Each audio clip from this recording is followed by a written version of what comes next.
ಎಲ್ರಿಗೂ ನಮಸ್ತೆ. ಇದು ಸಂಡೇ ಮಿನಿ ವ್ಲಾಗ್ ಆಗಿರುತ್ತೆ. ಮಳೆ ಸ್ವಲ್ಪ ಉದುರು ಬರ್ತಾ ಇತ್ತು. ಅದಾದಮೇಲೆ ನಮ್ಮ ಮನೆಯವರು ಡಿಮಾರ್ಟ್ಗೆ ಹೋಗೋಣ, ರೆಡಿ ಆಗೋ, ಸ್ವಲ್ಪ ತಿನ್ನೋ ಐಟಮ್ಗಳನ್ನ ತೊಗೋಬೇಕಿತ್ತು. ಅದಕ್ಕೋಸ್ಕರ ಡಿಮಾರ್ಟ್ಗೆ ಹೋಗಿದ್ವಿ. ಅಲ್ಲೆಲ್ಲ ತಿನ್ನೋ ಐಟಮ್ಗಳನ್ನ ತೊಗೊಂಡು ಸಂತೆಗೆ ಬಂದ್ವಿ.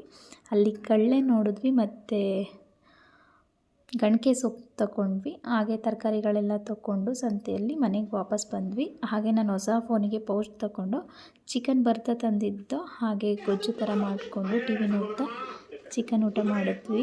ನಮ್ಮ ಮನೆಯವ್ರಿಗೆ ಸ್ವಲ್ಪ ಟೇಸ್ಟಿಗೆ ಅಂತ ಹಾಕ್ಕೊಟ್ಟಿದ್ದೆ, ಚೆನ್ನಾಗಿದೆ ಅಂತ ಹೇಳಿದ್ರು. ಊಟ ಎಲ್ಲ ಆದಮೇಲೆ ಸ್ವಲ್ಪ ಸಂಜೆ ಆಯಿತು. ಪಾರ್ಕಿಗೆ ಹೋಗಿ ಸ್ವಲ್ಪ ವಾಕ್ ಎಲ್ಲ ಮಾಡಿ ಹಾಗೆ ರೀಲ್ಸ್ಗಳನ್ನ ಮಾಡಿದ್ವಿ. ಅಲ್ಲಿಂದ ಬರ್ತಾ ಒಂದು ಹುತ್ತ ನೋಡಿದ್ವಿ, ಹಾಗೆ ಕ್ಯಾಪ್ಚರ್ ಮಾಡಿದೆ. ಅಲ್ಲಿಂದ ಅನಂತನಗರ, ನಾನು ಯಾವಾಗ್ಲೂ ಗೋಲ್ಗುಪ್ಪ ತಿನ್ನಬೇಕಂದ್ರೆ ಅನಂತನಗರಕ್ಕೆ ಹೋಗೋದು. ಅಲ್ಲಿಗೆ ಹೋದ್ವಿ. ನನ್ನ ಮಗ ಕಾಮನ್ ಸೀಟಲ್ಲೇ ಕೂತ್ಕೊಂಡ. ಅವನು ಯಾವಾಗ ಹೋದ್ರೂ ಅಲ್ಲೇ ಕೂತ್ಕೊಳ್ಳೋದು. ನಾನು ಪಾನಿಪುರಿ ನಮ್ಮ ಮನೆಯವ್ರಿಗೆ ಹಾಕಿದ್ರು ನನಗೆ ಕೊಟ್ಟರು, ತಿನ್ನು ಅಂತ. ನನಗೆ ಸಖತ್ ಇಷ್ಟ ಅಂದ್ಬಿಟ್ಟು ಅದೆಲ್ಲ ಮುಗಿಸ್ಕೊಂಡು ಮನೆಗೆ ಬಂದ್ವಿ. ನಮ್ಮ ಮನೆಯವ್ರು ಮಲ್ಕೊಂಡ್ರು. ಫೇಸ್ ವಾಶ್ ಎಲ್ಲ ಮುಗಿಸಿ ಪಿಂಪಲ್ ಆಗಿದೆ ಅಂತ ಕನ್ನಡಿ ನೋಡ್ತಿದ್ದೆ. ಇವತ್ತಿನ ಡೇ ಹೀಗಿತ್ತು.